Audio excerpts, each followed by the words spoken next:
Sejam bem-vindos aos estúdios da FIA, aqui no 24º andar e meio, no último andar aqui no prédio, aqui na Avenida Doutora Ruth Cardoso. Estou aqui hoje com o professor Cassiano Machado. Tudo bom, Cassiano? Tudo bem, Felipe? Bom dia a todos. Queria agradecer aqui o convite, é uma honra estar com vocês aqui, discutindo um pouquinho nossos temas de feedback, gestão de desempenho e relacionando aqui com a pesquisa FACS, né? Muito obrigado pelo convite e bom dia a todos. Muito bom. Na série de eventos de conteúdo que a gente faz a partir da pesquisa FACS, a gente gostaria de apresentar para vocês alguns dados da pesquisa, mas principalmente trazer aqui a experiência do professor Cassiano para o nosso certame aqui de informações, porque a gente gera bastante dados e sempre traz um especialista, no caso aqui um grande especialista de avaliação de desempenho e principalmente gestão de desempenho, né? Como é que a gente transforma os processos, as ferramentas seja avaliação de desempenho, seja feedback, em de fato como é que a gente traduz e faz com que isso gere desempenho nas organizações. Muito bem. Professor, queria começar aqui numa pergunta bastante recorrente dentro dos nossos, porque nós temos contatos aqui com centenas de empresas todos os anos. Só para ter uma ideia, a FACS, o ano passado, teve a participação de 419 organizações. Esse ano a gente deve passar de 500 empresas. Então, a gente tem contato com executivos, com todo o grupo de RH que entra em contato conosco. E uma pergunta muito recorrente é: qual que é a diferença entre a avaliação de desempenho, de fato, formal, o processo, a gestão de desempenho, ou seja, como é que eu transformo isso daí em desempenho de fato na organização, e feedback, né? Como é que esses conceitos todos se relacionam e qual que é a importância deles no processo? Obrigado, Felipe, pela pergunta. Acho que não é só recorrente aí nos contatos que vocês têm na pesquisa, mas também recebo muito isso em aula, também atuo como consultor nesse tema. E mais do que diferenças, acho que a gente tem que tratar aí como complementaridade, né? A gestão do desempenho a gente pode entender como um processo que agrega várias fases, entre elas as fases de avaliação do desempenho e os eventos, as ocorrências de feedback, sejam ocorrências mais formais programadas, como na própria avaliação, mas também os feedbacks por oportunidade, né, nos contextos informais. Então, a gestão do desempenho, eu sigo muito aquela lógica daquele ditado, né? O combinado não é caro. Então, antes da empresa, do líder ou da pessoa sair já avaliando, né? Acho que é bem importante entender a necessidade de pactuar as expectativas, de ter um alinhamento de expectativas, seja que critério que for, né? Quando a gente trabalha com metas, é bem comum, né, Felipe, você ter uma definição prévia e a partir daí as pessoas perseguem as metas. Empresas que trabalham com competências, às vezes, não fazem tanto esforço, mas acho que é relevante também ter um momento de diálogo, de conversa, né, mais tranquilo, para esclarecer bem o que as competências significam para o trabalho da pessoa. Então, aí já é uma troca, né, de visões, pode ser entendido já como um primeiro feedback. Ao longo do ciclo, quer seja ele anual ou mais curto, como algumas empresas têm feito, é bem importante a liderança e o próprio avaliado, né, o liderado, estarem trocando feedback, seja por iniciativa do líder, quando vê alguma situação que merece um reconhecimento ou uma situação que demanda uma melhoria, seja da parte do próprio profissional, quando sente uma dúvida, por exemplo, sobre qual que é a direção que ele deve tomar, né, se tem alguma necessidade de apoiar sobre alguma ação de desenvolvimento que ele está planejando em fazer. Então, quanto mais o feedback for algo natural, do dia a dia, né, em que as oportunidades sejam aproveitadas para haver esse diálogo, mais ele tende a agregar, né, ajudando o avaliador e o avaliado a meio que montarem um filme, né, do que seria a vida profissional naquele ciclo, o desempenho naquele ciclo, e chegarem para o momento de avaliação muito mais para um balanço e que nem foque tanto no que já aconteceu, mas uma oportunidade de já retrabalhar uma nova pactuação de expectativas, né? Um novo olhar. Então, mais do que diferentes, eu posso dizer que eles são conceitos complementares, né? A gestão do desempenho meio que agrega, se pegar a teoria dos conjuntos, né? Então, gestão de desempenho contém avaliação de desempenho e contém também feedback, tá ok? Acho que é por aí, Felipe. Perfeito. Assim, é evidente que dá para a gente ver que existe de fato, uma complementariedade disso. É um processo que ele agrega de maneira interessante, né? Ele se complementa de fato. Mas, dada a importância desse processo que a gente observa, como é que funciona quando ele não funciona tão bem, né? Imagino que ele deva estar sujeito a erro, a viés, a uma proximidade maior entre chefe subordinado, ao perfil do avaliador e do avaliado, e até um caso de, né, que se diz o gaming, que é aquela coisa de eu distribuir, principalmente quando tem uma curva forçada, que é uma prática de menor uso hoje em dia, mas já foi muito utilizada. É, como é que a gente faz para poder evitar isso daí, para poder mitigar um processo que é absolutamente central, né, como você disse, que integra diversos aspectos aqui. Como é que a gente faz para mitigar esses erros, intencionais ou não, ou voluntários ou não, para que a gente consiga ter, de fato, uma tradução de todo esse processo em desempenho na organização e das pessoas? Felipe, aí acho que é uma questão fundamental nesse nosso tema de gestão, avaliação de desempenho, né? E isso não é de hoje, né? Que se percebe a possibilidade de que alguns erros, riscos e nossos vieses cognitivos acabem nos atrapalhando mais do que ajudando na hora de gerenciar desempenho, de fazer as avaliações. A gente tem que primeiro reconhecer que todo mundo tem os seus vieses, e que seria utópico a gente pretender eliminar tudo que é tipo de viés das relações humanas, né? Mas, por outro lado, a gente não pode deixar que eles proliferem sem se buscar um esforço, pelo menos cognitivo, de reconhecê-los, ou seja, entender que eles existem e tentar, de algumas maneiras, minimizá-los, né? Acho que um primeiro ponto emenda com a primeira resposta que eu trouxe aqui, né? Se a gente deixar, o avaliador deixar para tratar o tema na hora da avaliação, então ele vai extrapolar aí a possibilidade do viés para potência máxima, digamos assim, né? Por quê? Porque ele pode tanto ter o viés de disponibilidade, que lembra da informação mais recente e acaba fazendo uma avaliação imediatista. O viés de dentro do grupo, ele vai sendo ressaltado, quem é mais semelhante comigo, quem tem mais afinidade, eu tendo a avaliar melhor.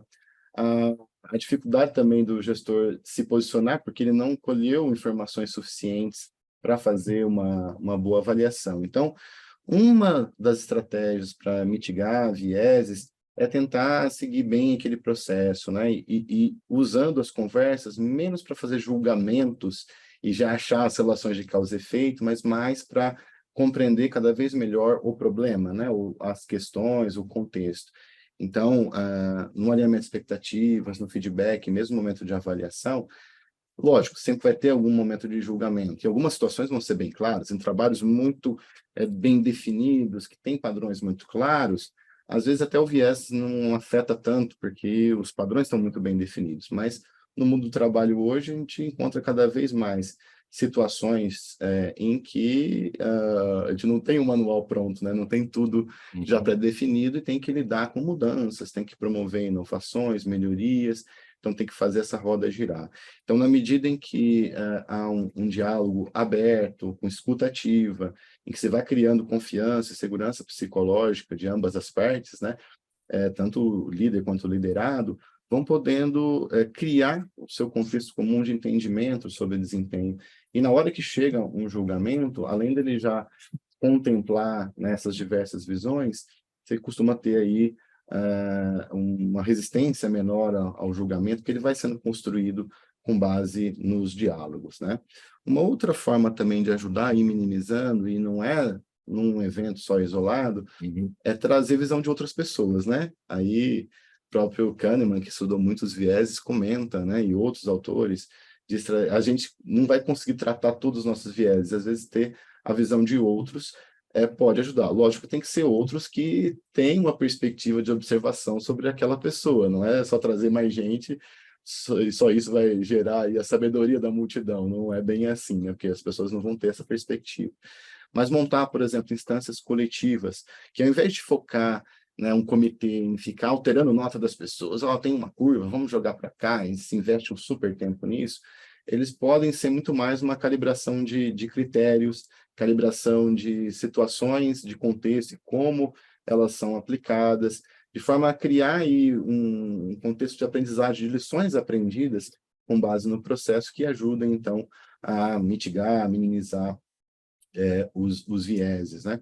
Enfim, então acho que tem várias outras estratégias. Acho que conhecer, treinar, discutir, né, a existência dos vários erros e vieses é um passo importante, não vai garantir a eliminação. Trabalhar o processo de forma dialogada, com uma boa regularidade, também tende a ajudar, né? Trazer visões qualificadas, né? Num comitê ou numa outra situação também pode ser uma estratégia, ainda que os outros também possam ter os seus vieses, havendo uma possibilidade de discussão, dá para a gente buscar minimizá-los, né? E, enfim, eu acho que são algumas estratégias fundamentais para ir minimizando, mitigando os vieses, que são vários. Eu nem vou pretender listar aqui, tem efeito halo, tem erros de comparação, que tem a ver com, quando eu ancoro uma avaliação, por exemplo, tem uma pessoa que eu acho que é muito boa, eu avalio os outros independentemente, aí alguém vai e tira uma nota melhor do que esse primeiro. Ah, peraí, esse aqui que é o bom, ele não pode tirar menor quando vê eu abaixo a nota aqui, né? Então, enfim, existem vários erros, acho que a ideia aqui não é a gente entrar numa lista infinita, tem só de vieses, A gente, alguns a autores dizem que gente, tem 140 a vieses, gente né? pode entrar para o específico, sem dúvida Tá, nenhuma. Eu acho que é um desejo assim, da nossa audiência, principalmente os mais importantes. Quais vocês vê, quais você consegue enxergar são os mais importantes e o que, vamos assim dizer, o que causa mais estrago dentro de um processo de avaliação? olha, acho que qualquer um pode trazer alguns estragos, né? Mas acho que o viés de grupo que leva ao erro de semelhança, ele é bem comum. Então, a gente avaliar melhor aqueles que parecem com a gente, com quem a gente se identifica mais. É importante trazer à tona o papel de um líder, de um grupo, de uma equipe, que precisa dar a atenção necessária para todos aqueles com quem ele convive. E, às vezes, entram as relações de afinidade, amizade, e aí um apelo que eu costumo usar nas aulas, por exemplo, aqui na FIA, o quanto que se a gente tem uma afinidade maior com alguém, quanto que é interessante a gente até ser mais exigente e rigoroso para não prejudicar essa pessoa no médio e longo prazo. Talvez no curto prazo a gente consiga, até por meio de uma avaliação, obter algum reconhecimento diferenciado para essa pessoa, mas o quanto que isso vai ser sustentado, né? E o quanto que os outros também merecem essa atenção. Uma estratégia para minimizar o efeito do viés de grupo buscar tentar trazer toda a equipe para dentro do grupo, né? Porque esse viés tem o pessoal de dentro e de fora do grupo. E a gente abriu espaço para conversar, achar semelhanças, às vezes semelhanças pontuais de interesses, de crenças, de valores, já ajudam, né, a criar uma proximidade e trazer todos para o grupo, né? E não deixar alguns de fora do grupo. Um outro erro muito clássico é o efeito halo, que até comentei, né, o halo lá do inglês, né, tem a ver com a auréola do anjinho. Então, eu tenho uma visão super positiva sobre o Felipe. O Felipe é o cara, né? Uhum. E aí não importa o que o Felipe fizer, tudo que eu vou entender é que leva uma avaliação positiva do Felipe. E aí o Felipe pode ter algumas competências em que ele não demonstra tão bem, mas o Felipe é muito bom. Vou lá e avalio ele bem em todos os itens sem fazer essa Sem diferenciação. de fato acontecer o processo de avaliação. Você já Exatamente. traz o tal do preconceito, agora numa versão diferente aqui, mas você já traz toda a sua ideia construída e só cristaliza, formaliza aquilo ali no processo, sem de fato olhar para o que aconteceu no dia a dia, qual foi de fato a contribuição da pessoa no processo. Exatamente, exatamente. Então, isso acontece também quando a gente avalia organizações. Não sei se você já viu, essa organização é admirada. Daí, todo mundo, muitas pessoas, todo mundo é um exagero, mas muitas pessoas começam, pô, essa organização, então, ela é perfeita. Como se, só dela ser admirada, né, ela vai sempre executar tudo com perfeição, não vai ter defeito nenhum. Então, também é um viés que acontece quando a gente avalia instituições. Mas voltando aqui para as pessoas, ele é muito comum. Então, trabalhar, né, cada aspecto que é trazido, seja no modelo formal, e trabalhar também o que foi acumulado de evidência nas discussões, vai ajudando, né, com uma certa disciplina, a reconhecer pontos que podem ainda ser melhores, né, e que talvez ainda não sejam tão bons que justifique essa visão 100% positiva, né? Acho que um outro viés que é muito comum, mas que acho que tem sido minimizado, e tem a ver com o que eu falei no começo da resposta, é o imediatismo, né? Eu avalio com base na última semana. E se tudo deu certo, ótimo para quem é avaliado. Se as coisas foram mal, é pior, né? Eu costumava comentar com alunos ou brincar se no mês da avaliação as pessoas ficavam mais afáveis, mais tranquilas, e em muitos lugares é isso que a gente percebe, né? E aí eu brincava, então vamos fazer avaliação todo mês, que aí todo mundo vai ficar bonzinho, né? E veja, até um ponto que a gente tem percebido no mercado é ter uma avaliação mais regular, conversas mais regulares, processos mais rápidos, né? Até me lembro de um CEO que eu encontrei aí num cliente, ele comentando que numa reunião aí dos trainees, ele foi apresentar a empresa e falou da gestão do desempenho. Aí um trainee, ele falou, mas espera aí, isso é feito uma vez por ano? Mas fazer só uma vez por ano, isso é importante mesmo, né? É uma boa pergunta que esse trainee fez, né? Lógico que tem momentos e momentos. Não dá para a gente ficar fazendo balanços e avaliações todo dia, né? Formais, mas tem que buscar um equilíbrio e tem a ver também com o ciclo de trabalho, né? Então, por exemplo, uma área de pesquisa e desenvolvimento, talvez não faça muito sentido uma avaliação semestral. O ciclo de trabalho deve durar mais, né, do que um semestre. Então, conheço casos de até avaliações bianuais, e na mesma empresa, em outras áreas, a avaliação tem períodos mais curtos, né? Um outro erro comum é o erro de comparação, né? A gente ancora alguma nota em um profissional, muitas vezes o gestor deixa para a última hora e começa a avaliar um depois do outro, e ao invés de focar no que eu esperava de cada um, né, como essa pessoa manifestou os seus comportamentos, atingiu suas metas, o que foi conversado com cada um, eu meio que ignoro isso e quero já fazer justiça, né, distribuindo as notas. Aqui nesse ponto, esse tem que ser melhor, então deixa eu aumentar essa nota aqui para que faça esse sentido. Lógico que tem momentos e momentos, né? A gente defende muito que uma redução de viés pode vir da separação das instâncias. A instância individual, que é líder liderado, para discutir desempenho, feedback, plano de desenvolvimento. São decisões que eu comparo a pessoa com algum padrão, com a minha expectativa, eu não comparo pessoas entre si. Quando eu tenho que definir ou ter decisões que estão sob escassez de recursos, aí eu vou precisar comparar as pessoas. Então, quando a gente separa a instância individual para o não comparativo, até a avaliação desse indivíduo tem que considerar justamente a individualidade, né? O que foi discutido lá na frente. E aí, nas instâncias colegiadas, para as decisões comparativas, aí é o momento de comparar as pessoas, né?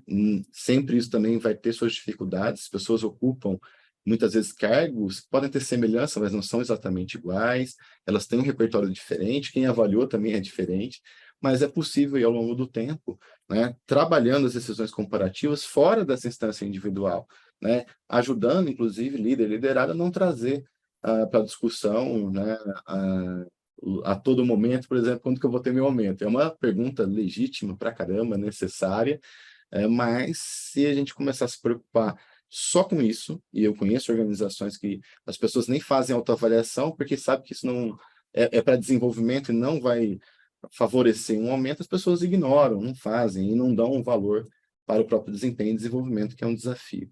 Então, também essa separação e o entendimento de que, antes de tudo, eu preciso preservar a finalidade essencial do processo, que é a melhoria do desempenho, ajuda com que essa instância individual transcorra melhor, né? Com menos vieses, com mais abertura para o diálogo, e aí as decisões mais comparativas ficam para outro momento. E tem outros erros também, foco excessivo no número e não na pessoa. Então, eu faço atividades e escuto em empresas também atividades em que as pessoas falam sobre seus modelos de desempenho, né? Os alunos, por exemplo. E a maioria fala, a nossa escala é de 1 a 4, é de 1 a 5, e eu tiro 3, significa isso, eu tiro 4. Vamos lembrar que esses números são só um código que está por trás de um processo que vai bem além só do número, né? Muitas vezes ele é qualitativo, especialmente as avaliações comportamentais, avaliações de competências. Então, o quanto que é importante, né, ter todo esse histórico, entender que comportamentos que foram observados, que foram objeto do feedback, relacionar com instrumentos, sim, então você tem a competência, colaboração, trabalho em equipe, fazer junto, enfim, tem nomes diversos parecidos aí para esse item. Então, o que dentro do trabalho em equipe eu vim observando, e é a partir daí que se constrói um bom feedback, aí se a empresa tem um sistema de notas, como muitas ainda têm, isso é uma conclusão da conversa, não é a primeira coisa que se vai trazer, né? Uhum. E um ponto também que é interessante trazer, às vezes é classificado como erro, mas nem sempre é um erro, são as tendências, né? A tendência central. O gestor não quer se comprometer, não quer conflitar e acha que todo mundo vai ficar feliz se tiver uma avaliação parecida. Sim. Ele se engana porque quem está ali se vendo, pelo menos, com maior dedicação, maior esforço, maior resultado, a hora que percebe que a avaliação é muito parecida com um dos outros, tende aqui a baixar esse nível de esforço.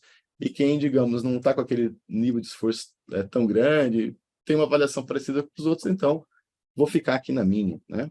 Ou a superavaliação, né, que é avaliar de forma complacente todo mundo lá em cima. A gente tem que tomar um cuidado, porque nem sempre eu tenho uma avaliação de pessoas mais para cima, é um erro.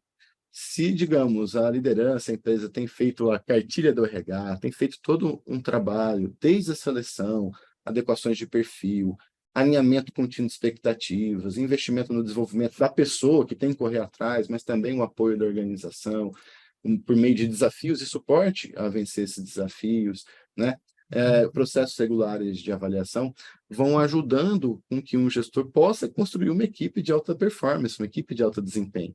E aí que muitas vezes a curva forçada que você já trouxe, Felipe, aqui na sua fala, Sim. ela fica muito incoerente, né? Eu digo na curva forçada que eu só posso ter, por exemplo, 15 ou 20% de profissionais de destaque. Mas espera aí, né? O que a gente espera do gestor da empresa? A gente não quer ter uma empresa de alto desempenho, e isso não passa por pessoas, então começa a ter uma dissonância cognitiva forte aí, né? E justamente aquelas lideranças e equipes que desempenharam muito bem são prejudicadas nesse momento, não dá para encaixar, né, esses de alto desempenho lá em cima. Agora, eu estava trazendo aqui como erro, um erro seria, sem ter base nenhuma, avaliar o pessoal lá em cima. Eu vivi uma situação que é interessante, até conto também em aulas, do quanto que um comitê pode ajudar a minimizar vieses. Lógico que precisa ter uma certa coragem e uma boa análise da situação, mas eu presenciei uma situação numa dada empresa, já há uns 8, 9 anos, pelo menos, em que no primeiro comitê, um gestor, Felipe, levou toda a equipe lá em cima, né? Nota máxima para todo mundo, né? E não era uma área que estava tendo aquele destaque. Então, o presidente do comitê, vinha ser o chefe dele, e ele estava junto dos pares e tinha o chefe, né? Falou: olha, se alguém trouxer uma informação como essa, ainda mais no momento que a gente está, eu acho que eu não vou colocar muito crédito, não. Então, meu amigo, você vai defender sua equipe, fala sobre sua equipe aí e sobre decisões que você quer trazer, mas você não vai usar essa informação. Essa informação eu não estou confiando nela. Me parece muito fora da realidade. Mas beleza, não vou discutir em detalhe, não. O que interessa aqui é a gente ir alinhando critérios e tomar decisões. Aí essa empresa continuou perseverando nos comitês. Eu, no primeiro ano, nem fui, mas no segundo ano eu voltei. E aquele gestor que fez aquela avaliação com erro de complacência lá em cima, foi quem estava mais bem preparado, com a avaliação mais coerente, tudo muito bem fundamentado, e não só isso, né, foi objeto de reconhecimento do RH, de mim, que era o consultor, do próprio líder dele, mas ajudou ele a emplacar as decisões, as propostas que ele tinha de como ajudar as pessoas, de como reconhecer, de como desenvolver as pessoas. Então, acho que é um bom exemplo para fechar um pouco a resposta. Eu comecei falando de trazer outros, né, e trouxe um viés específico, no caso de complacência, que pode sim ser minimizado, né? Não talvez naquele momento ali, instantâneo, não dá, a avaliação está feita, mas com um aprendizado aí, né? Com um pouquinho de paciência, lógico, né? Para que em ciclos futuros, né, esses vieses não apareçam mais. Agora, se ninguém olhar para isso, não tiver consequência nenhuma, também não vai adiantar muito, né? Então, se não tiver um comitê, o gestor faz o que quer e depois ninguém olha, ele também não tem muita consequência, vai continuar acontecendo um erro e nem vai ter tanto impacto, porque é um processo que não está tendo muito efeito. Perfeito. Acho que nessa linha também, eu tenho uma pergunta que chegou aqui do Carlos. que é fazer uma avaliação apenas focado em OKRs versus uma avaliação individual. Como é que você vê isso? Bom, os OKRs, eles se aplicam em diversos níveis. Eu posso ter OKR ou OKR, como queiram, individual, posso ter de equipe, de um projeto, até de uma organização, né? Explica aqui que é o Então, OKR para OKR, Objectives and Key Results. Então, objetivos e resultados-chave. Um dos grandes patrocinadores dessa ideia é o John Doerr. Tem um site chamado What Matters. Ele foi ali executivo da Intel, que foi uma das pioneiras no uso desse tipo de modelo, do Google, de outras empresas, e ele tem incentivado muito essa lógica. Então, o que acontece, né? Os OKRs, eles surgem numa metodologia simplificada e mais ágil para a gente definir as velhas e boas metas. Quando a gente vai para o conceito SMART, o que você pode gerar ao longo do tempo?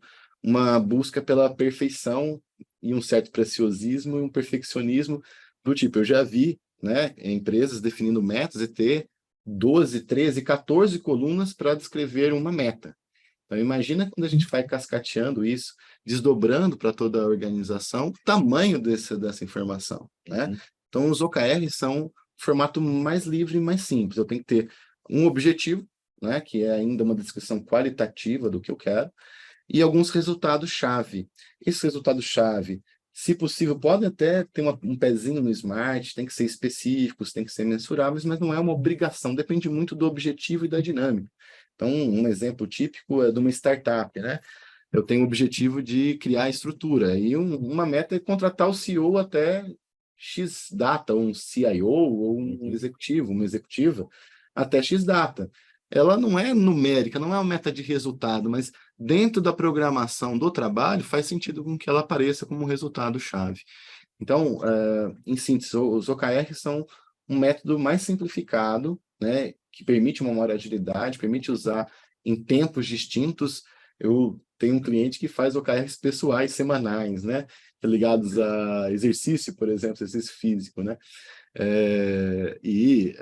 como eu comentei, podem ter diferentes níveis temporais, né, desde um semanal, um trimestral ou até um anual para uma dada organização. Mas ajuda a investir menos tempo e ir direto ao ponto. Lógico, você vai aceitar que, eventualmente, ali, algum resultado-chave, algum key result, às vezes ele não vai estar tão smart, não vai estar tão perfeito, mas mais do que cobrar ou julgar, né, isso alimenta mais o trabalho daí em diante. Então, é uma avaliação, não o julgamento, pô, não atingiu, está mal, não. Que estamos trabalhando e vamos ajustar, então, né, os resultados-chave para que eles representem melhor, né? Então, mas tinha uma questão de avaliação individual também, então, acho que eu já respondi, né? Porque o OKR, ele é aplicável, né, para grupos ou para indivíduos, né? E ele pode ajudar, assim, a uma boa avaliação. A gente está com a presença aqui do Daniel também, ele não está aparecendo na câmera. Vocês devem conhecer o Daniel, quem tem contato aqui conosco, que é meu grande parceiro aqui na FEX. O Daniel vai fazer uma pergunta aqui, vai fazer uma intervenção. Diga lá, Daniel. Para complementar, a pergunta do Carlos é assim, a empresa está focando só nos OKRs e deixando de lado os feedbacks individuais, né, os retornos individuais, e isso ele está entendendo que não está adequado. Ah, sim, eu concordo com o Carlos, né? E aí é uma leitura que não tem a ver com a proposta do OKR, não. Na verdade, o OKR, ele é para estar ali visível, transparente e para ser frequentemente discutido. Não sei se vocês já ouviram falar de metas FAST. Então, o SMART e o FAST. Então, o F de frequentemente discutido, o A de ambicioso, o S de específico, aí o S tem a ver com o SMART lá e o T de transparente. Então, se não houver uma discussão frequente do OKR, e isso implica feedbacks de grupo, mas também feedbacks individuais de como as pessoas estão perseguindo aquele resultado-chave, você não tem um elemento essencial. Não adianta só definir o OKR e depois de 3 meses eu vejo o que aconteceu, se deu, se não deu. Então, por mais que não seja talvez um feedback de uma competência específica, algumas empresas acabam abandonando o referencial mais qualitativo, mas você tem sim, e é importante, que para os OKRs funcionarem bem, as pessoas tenham possibilidade de retorno. Inclusive, às vezes é um feedback que não é emitido pelo líder.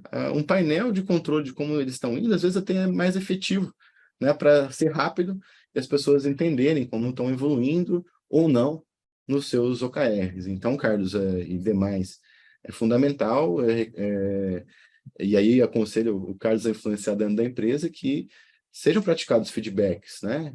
Lógico que com base em como as pessoas estão atuando para perseguir aqueles OKRs que entendi que é o instrumento principal, né, da gestão do desempenho, tá? Então, e sendo justo, realmente, acho que eu já falei, mas reforço, o quanto que os proponentes, os propagadores dessa ideia, eles defendem fortemente o feedback regular sobre como os OKRs estão sendo trabalhados, tá? Que foi o que você disse logo no início da nossa conversa aqui, que é um conjunto, né? Uhum.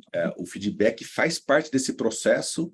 Você também falou bastante, teve uma outra pergunta também sobre o momento, para que a gente não resolva tudo no momento da avaliação de desempenho, e quanto mais a gente praticar o feedback, praticar essas avaliações intermediárias, a gente chega no momento da avaliação formal, que muitas empresas, eu acho que acertadamente, tem como um processo formal que vai alimentar, vai auxiliar aqui tomadas de decisão sobre diversos outros subsistemas de gestão de pessoas, mas se ele tiver isso tudo muito mais organizado, praticado e, no fim das contas, legítimo, É mais natural. tudo isso daí tende a funcionar muito melhor. Muito melhor. Não, até me ocorreu aqui um exemplo que eu acho interessante de uma organização que estava começando a fazer gestão de desempenho.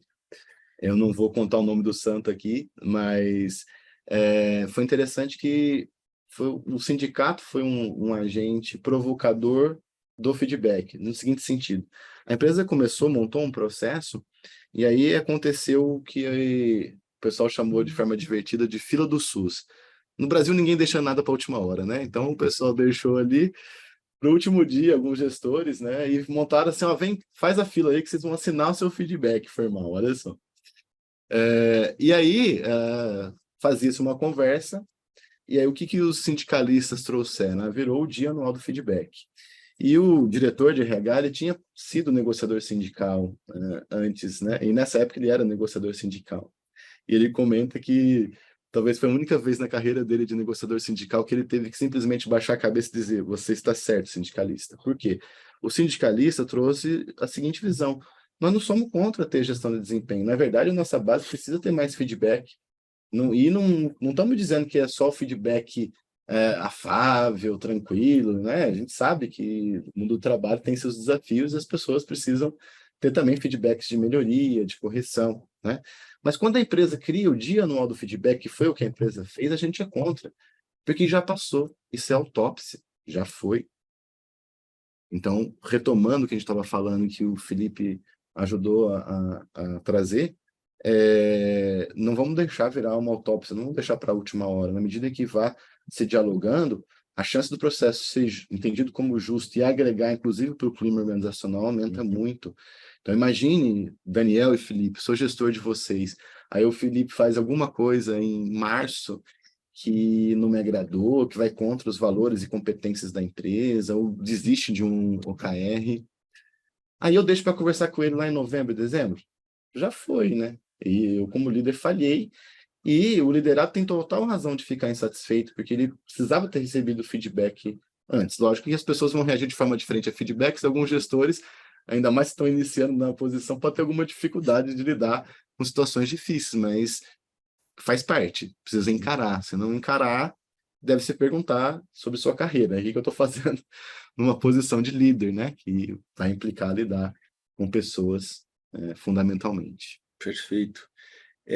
A gente falou sobre diversos aspectos aqui, e achei muito interessante, a gente está muito focado em todas as entranhas da construção do desempenho, que é o que nos interessa aqui, né? A gente está aqui, de fato, para que a gente consiga ter uma organização de altíssimo desempenho, ou de pelo menos um bom desempenho, ao mesmo tempo tenha um clima organizacional bastante favorável, em que as pessoas se desenvolvam, tenham a sua remuneração, ou seja, de fato é um ciclo virtuoso. E aí você me perguntava antes, inclusive, o que vem primeiro, né? o clima positivo que dá a oportunidade de o feedback acontecer de forma mais tranquila, ou um bom contexto de feedbacks regulares que vai afetar o clima, né? Perfeito. Por aí, meu E aí é a questão do ovo e da galinha, né? Essa questão caiu até na FUVEST em idos muito antigos aí, numa dissertativa lá. O que veio primeiro, o ovo ou a galinha? Ou o que veio primeiro, o feedback ou a satisfação, a avaliação do desempenho ou o desempenho? E a gente acredita firmemente que o desempenho ele é construído a partir do momento em que você traz um projeto profissional competitivo para fora no mercado, legítimo, que faça sentido para dentro, para as pessoas, para os processos, para as relações entre gestores e subordinados, e por que não para acionistas executivos também, né? E que cada um assumindo o seu papel, a gente vai construir em cima disso um ambiente favorável, fazendo os ajustes, porque gestão de clima organizacional é melhoria contínua, né? E, inclusive, vem para a gente vem perguntas muito frequentes sobre frequência, né? Assim como a gente teve no início, teve até uma pergunta falando sobre frequência aqui da avaliação do desempenho, que você já respondeu lá com a indagação do trainee para o CEO. Com que frequência se faz clima organizacional? Tem muita empresa que quer ter plugados sensores quase contínuos de clima organizacional, ou feedbacks também numa frequência muito grande, que é bom sim, mas a gente acha muito interessante que haja cortes de medição para que eu possa ter uma linha de base, ver a evolução, e para que eu possa ter um ciclo de desenvolvimento também. Uhum. Agora, isso não quer dizer que a gente vai deixar para resolver tudo de véspera, que é o que o professor Joel conta lá em clima organizacional, que é o efeito churrasco. Na sexta-feira, eu vou soltar a pesquisa de clima na segunda, e na sexta-feira a gente faz um churrascão, uma festa, distribui brinde, etc. e tal, para justamente pegar o ápice do alinhamento das pessoas com a organização. Que é a mesma coisa você fazer regime para ir no médico. Você de fato vai mascarar ali a informação, e o que você teria ali de insumos para poder trabalhar, para poder fazer uma gestão, fazer uma melhoria contínua, que é o processo de clima organizacional, né, de gestão do clima, a gente perde isso. Né? A gente se engana, mesmo eu tendo um resultado verdadeiro do sentimento das pessoas, mas eu fabriquei aquele sentimento. Exato. E eu vou tomar decisão ruim porque a informação que eu estou coletando ela é enviesada, né? Sem dúvida. Enfim, no mundo mais dinâmico, as pessoas estão mais ansiosas, inclusive tem que tomar um pouco de cuidado de isso não virar até um problema de saúde mental, mas, assim, achar um equilíbrio, porque também, por exemplo, trazendo para avaliação, pedir para avaliar todo dia, não só um trabalho, mas pode gerar o próprio viés de distorção, que nem se responder um NPS, né? Todo dia o seu de quem você compra, né? O seu fornecedor te manda o NPS para avaliar. Chega uma hora que você não tem mais paciência para fazer uma avaliação, ou ele vai e te diz, eu preciso de um 9, de um 10, me ajuda aí, né? Você vai lá. Sim. Então, você fazer também um excesso de intervenções formais, acho que pode até deturpar também. Agora, fazer isso só de véspera, né? E a gestão do desempenho, acho que é importante, é um processo regular e contínuo. Então, muitas vezes, o processo caiu para anual, semestral ou trimestral, a gente está falando de um momento de avaliação. Mas não adianta, pessoal, reduzir de 12 para 6 meses se continuar só chegando de paraquedas para fazer uma avaliação com base no que eu estou achando agora. Né? Então, eu também tenho comentado isso com empresas, com alunos. Não se preocupem tanto com a duração do processo, mas preocupem-se que ele vai ter uma regularidade mínima. E qual que é o tempo para dar um feedback, né? Primeiro, o gestor tem que avaliar situações mais críticas, positivas ou de melhoria, tem que ser o feedback mais rápido possível. Mas se não houve nada tão crítico, é interessante pensar 2, 3 meses, não precisa ser todo mundo ao mesmo tempo agora, para não também criar um pico aí só nisso, né? Também perguntar para as pessoas se elas querem ter algum apoio nesse sentido, e usar para construir a visão de desempenho futuro. Muito se fala também do feed forward, que é uma palavra que a gente não usou aqui. É um pouco de trocadilho, né? Back para trás, forward para frente, mas usar o processo para alimentar para frente. Então, e muito se fala aí de que é importante tentar sempre trazer o lado positivo, mesmo quando tem um gap. A pessoa talvez ela melhore se ela localiza ali o que é positivo naquela situação e usa o que é positivo para vencer a sua dificuldade, ao invés de ficar só tratando gaps ou pontos Sim. que não são de interesse Você natural. até já tinha falado sobre isso, que é para não ser uma sessão de autópsia, né, para ficar olhando para trás, que é fundamental. Isso e precisa ser encarado como um processo positivo de construção de síntese positivo. Exatamente. O Daniel está com uma outra pergunta aqui. Diga lá, Daniel, por favor. Vamos lá. O Leonardo está falando sobre as empresas que estão trocando o modelo de avaliação de competências por um modelo mais puramente baseado em valores, né, os atributos de cultura. E como é que você vê essa questão? Olha, em ambos os casos, o que está se trabalhando são os aspectos qualitativos do desempenho. Eu trabalho com gestão de competências há muito tempo e tenho conhecimento de diversos modelos, alguns que entram mais no nível de detalhe de cada carreira e outros que vão beber diretamente na fonte dos valores. Então, eu conheço algumas empresas que usam o conceito de competência de forma mais simplificada para justamente traduzir o jeito de ser, o jeito de fazer, né, da organização. Então, se os valores, de alguma forma, também são declarados em termos de comportamentos esperados e não esperados, o que muitas empresas fazem, poderia considerar, sim, que eles estão trabalhando ainda que num nível mais geral, mais generalizado, um pouquinho do conceito de competência, porque esses valores vão ser valores que não são só valorizados porque a empresa quer.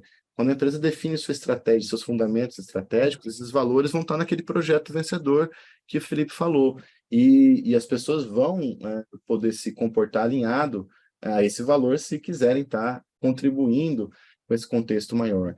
Então, eu não vejo com maus olhos, por quê? Porque olhar para os valores já dá pista qualitativa também, para não ficar só no número, no OKR ou na meta, para entender que isso tem o seu papel. Já falamos com o professor Joel, ele tem uma frase que não é só dele, mas a gente contrata pelo currículo e demite pelo comportamento.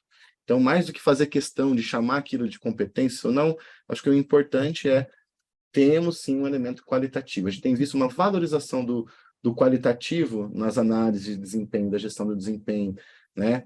Mesmo essa flexibilidade para os OKRs, né, que a gente já falou, também é uma consideração de que eu não vou resumir sempre tudo em números, tem fenômenos e fenômenos. Alguns, né, com lucro, EBITDA, vão ser numéricos, mas outros são muito importantes e, né, vão ser mais qualitativos.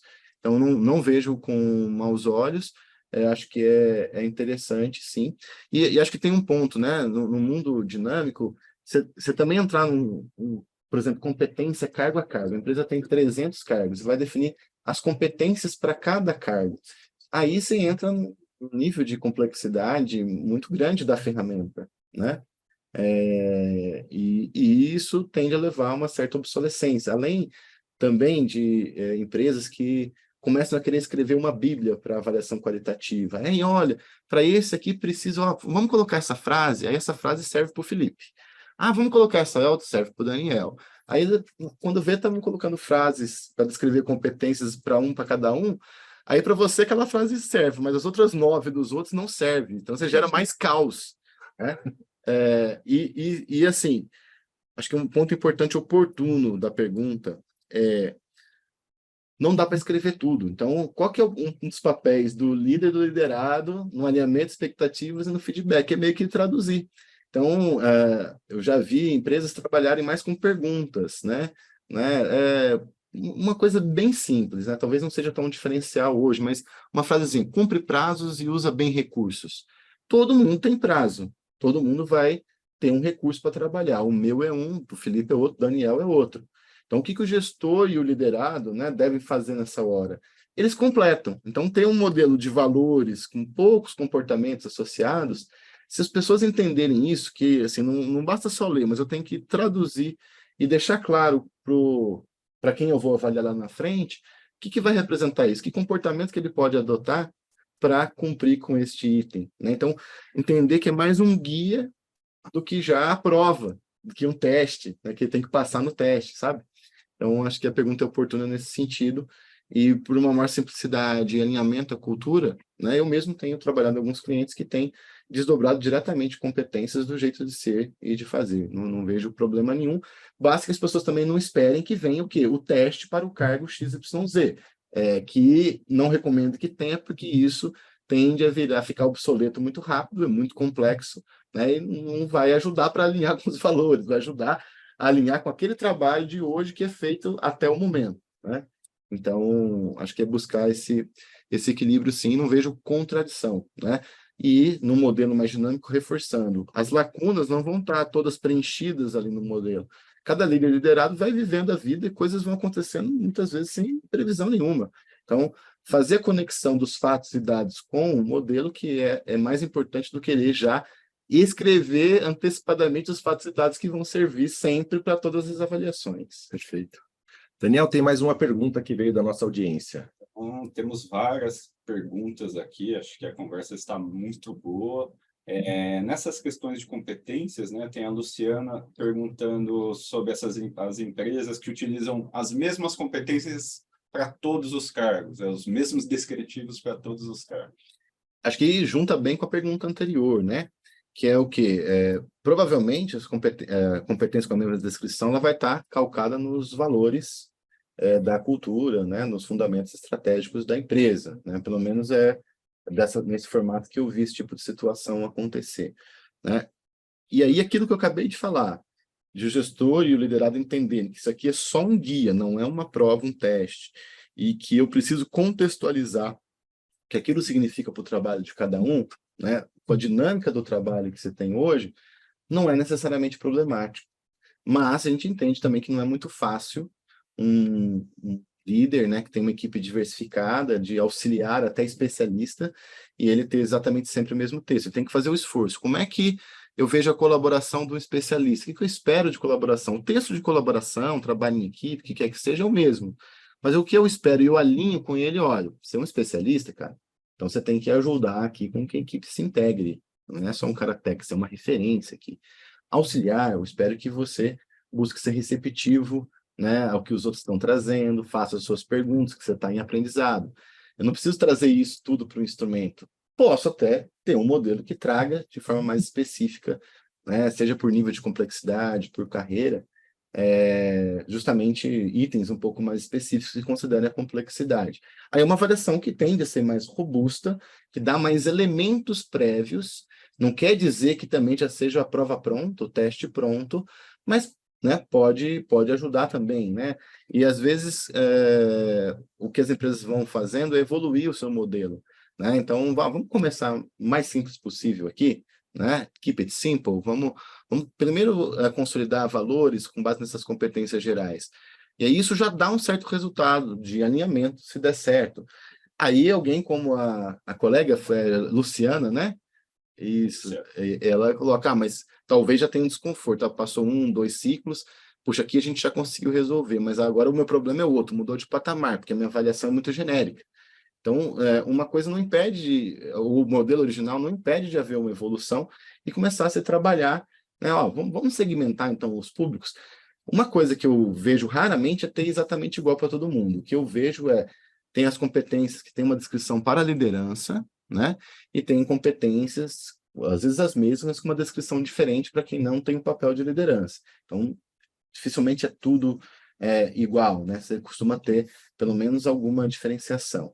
E também conheço alguns casos em que se mantém as competências bem genéricas, mas a empresa tem também um referencial, seja mais tradicional, dos cargos, ou em famílias de cargos, ou de níveis de complexidade, para poder contextualizar. Então, tem o texto da competência bem simplesinho ali, um texto comum para todo mundo, mas eu tenho por trás aqui um entendimento. O que é meu júnior? Aquele em aprendizado, que ainda não tem uma abrangência de atividades muito grande. O que é um pleno? O pleno já tem independência nas atividades básicas, já aumentou sua abrangência. O que é um sênior? Já começa a orientar outros a referência. O que é um especialista? Então, também dá para ter isso como uma cola, né? Ao invés de tentar trazer tudo isso para o próprio modelo de desempenho de competência. Então, tem formas diferentes de ir montando esses elementos. É importante ter no radar considerar, sim, a complexidade das posições na hora de definir né, as expectativas. Se isso está dentro do sistema ou não, pode variar ao longo do tempo. Como eu falei, às vezes eu posso preferir começar mais simples, bem simplesinho. Eu vou percebendo que isso me deu um primeiro resultado, mas aí as pessoas começam a dizer, puxa, mas esse critério não poderia ser mais diferenciado? Eu vou e faço uma evolução nesse modelo, seja nas descrições, ou seja, criando algum referencial que ajude a perceber essas diferenças de complexidade da atuação, que são muito importantes de serem observadas, sim, tá? Que é alguma coisa muito interessante também, porque quando as pessoas passam a pedir alteração no processo, quer dizer que aquilo está sendo praticado e está funcionando. Quando a gente recebe questionamentos sobre a metodologia de pesquisa de clima também, ela fala, opa, ali o processo pegou. Sim, Né? sim. Que nem que no Brasil, acho que antigamente, hoje em dia não tem lei que não pegou. Ali você vê que o processo pegou, está funcionando. Esse é um bom indicativo, quando a turma está com mais apetite por aquele processo. Exatamente. Um dos aspectos críticos é zelar pela consistência. E às vezes as pessoas entendem que é o RH sozinho que tem que ficar ali cobrando o pessoal de fazer e depois joga na curva para ver se faz sentido, num gráfico para ver se a curva faz sentido. E não, né? Na verdade, os grandes usuários da gestão do desempenho vão ser os líderes, liderados, né? Cada um com seu papel e tentando utilizar isso para melhorar o seu desempenho. Então, na medida em que eles começam a se manifestar, isso tende a ajudar a continuar o movimento. Já vi organizações, isso é bem interessante, né? Que tem uma certa resistência ou dificuldades na gestão de pessoas como um todo. Aí você faz um pilotozinho ali, né? Aí, só o fato de você dar um tratamento um pouco diferente para esse grupo, alguns já, o que está acontecendo lá? Já gera uma curiosidade, né? Depois as pessoas, puxa, que legal, a gente teve um feedback, teve uma avaliação, nem tudo foi perfeito, mas a gente está evoluindo. Aí o que começa a acontecer? Já vi em várias organizações. As outras, peraí, por que só ele tem isso aqui? Por que a gente não pode ter também um processo? Aí você abre uma oportunidade de ser solicitado e não de impor, enquanto RH, um processo. Porque também a gente sabe, não é à toa que tem viés. Se a coisa não conectar com o negócio, não conectar com o projeto de organização, não conectar com as expectativas reais do dia a dia, pode virar uma grande fantasia, uma burocracia, que o pessoal chegue, deixa eu preencher isso aqui, ano que vem eu vou ver de novo. Né? E aí, se isso acontece, ninguém vai ficar reclamando. Sim. Mas deixa eu me virar rápido aqui, eu reclamo que eu tenho que fazer isso correndo, mas depois eu esqueço, que é interessante eu esquecer, porque não tem muita consequência, né? Pois é. Acho que a gente podia marcar até uma conversa, um outro webinar, só para falar de papéis e responsabilidades dos diversos agentes em todos os processos, vamos assim dizer, de gestão de pessoas. Só isso aí já daria uma manhã de conversa. Daniel, você tem mais uma pergunta para a gente? Tem um pedido de conselho aqui de como evitar subjetividade no momento de avaliar aí as questões de comportamentos e valores esperados. Beleza, acho que é uma excelente questão. Eu acho que a gente, primeiro, precisa reconhecer que alguma subjetividade sempre vai ter. Eu acabei de falar que viés a gente sempre vai ter, a gente pode tentar minimizar, mas sempre em algum grau a gente vai ter. E algumas situações são, por natureza, ambíguas. Então, com certeza, podemos tentar reduzir subjetividade? Podemos. Conversando bem, dialogando, pega cada frase, discute, você entendeu isso? O que eu espero que tenha a ver com isso? Faça isso, faça aquilo, faça aquele outro. E mesmo não sendo numérico, é possível ter uma subjetividade, uma intersubjetividade, um entendimento comum de algo que é qualitativo, mas que está sendo dialogado e que as pessoas estão confortáveis em lidar com essa subjetividade. Tem uma frase que é atribuída ao Albert Einstein, inclusive está no livro do Sutton, aquele livro de gestão por evidências, Hard Facts, Dangerous Half-Truths, e eu não lembro todo, mas o Einstein diz, nem tudo que conta é contado, nem tudo que é contado conta. O que ele quis dizer com isso? Tem vários aspectos que são subjetivos, mas são importantes. Por exemplo, cortesia no atendimento. Dá para criar um OKR, uma meta, um indicador de avaliação dos próprios clientes? Dá. Né? Agora, o comportamento de atendimento cortês, que é um ponto-chave para que eu possa mensurar isso depois. E atender com cortesia não é seguir só aquele script fechado, que muitos call centers eram criticados por isso. O cara parece um robô. Hoje, inclusive, tem robôs atendendo, né? Sim. Mas o quanto que é importante tratar qualitativamente isso, né? Pegando de forma bem básica, aí um supervisor, ele deve ter ali não só um script, o treinamento, mas ele deve ajudar cada atendente ali no limite a fazer o atendimento mais cortês possível, né, mais educado possível, mais adequado possível. Dá para medir isso em número? Dá, mas isso é essencialmente subjetivo. E aí, espero que a audiência aí concorde comigo que é importante. Então, mais do que, vamos lá, reduzir subjetividade para retomar é importante, com base em diálogo, com base em traduções, em feedback frequente. Tem indicadores, né?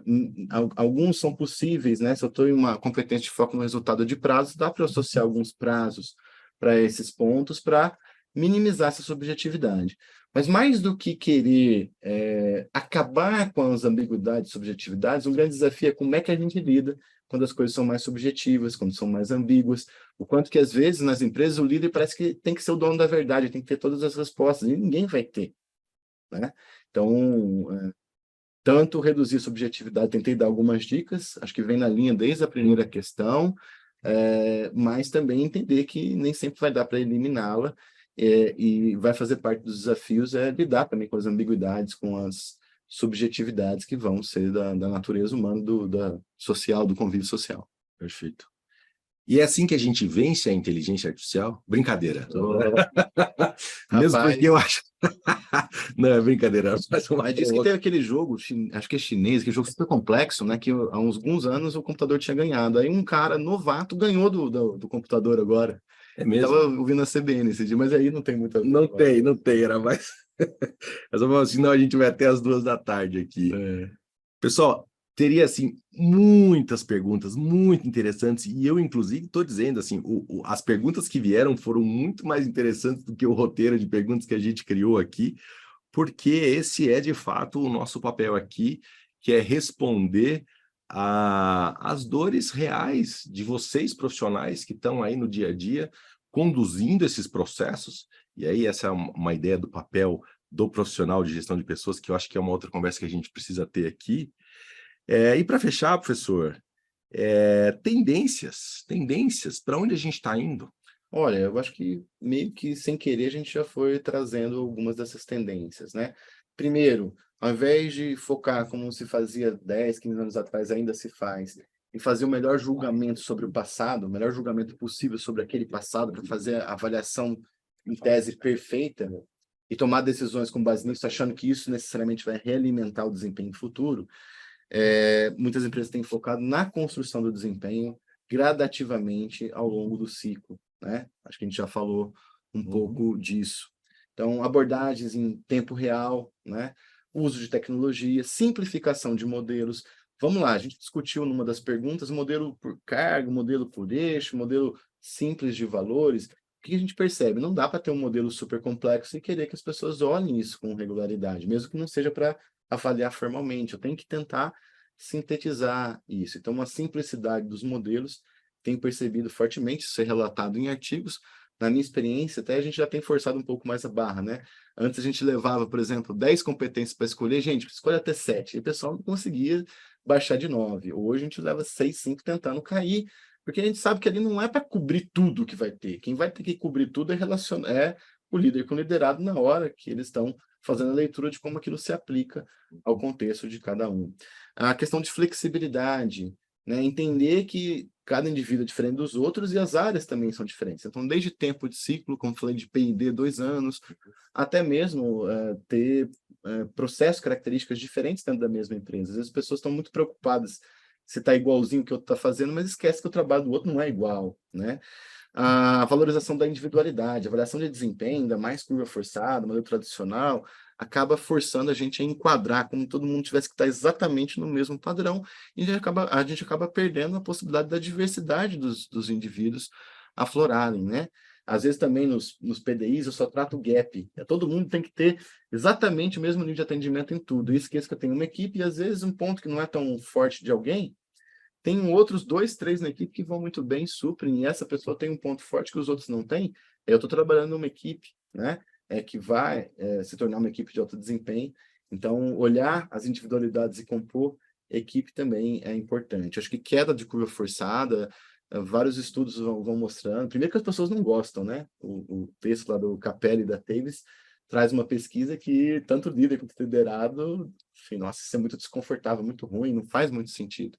E o principal, não é isso que vai gerar resultado futuro. Às vezes entrou numa premissa de que basta eu comparar direitinho, vou achar os talentos que sempre serão talentos, que meus 20%, os outros eu trato mais ou menos bem, mas eles vão se sentir meio menosprezados, os outros 10% eu demito, né?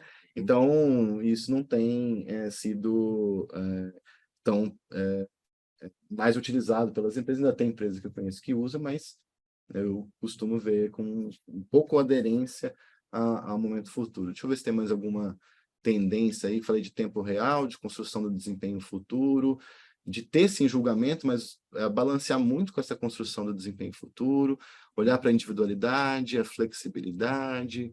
Eu acho que é mais ou menos por aí. Talvez tenha faltado alguma coisa aqui de memória, mas a gente tem outros momentos aí para Sem dúvida. mais à frente para a gente retomar, se for o caso. Sem dúvida. Os contatos do professor Cassiano vão estar à disposição de vocês. Se vocês quiserem contatar, fazer mais perguntas, ou até bater um papo, né, professor? Por que não? Opa! Sem dúvida nenhuma.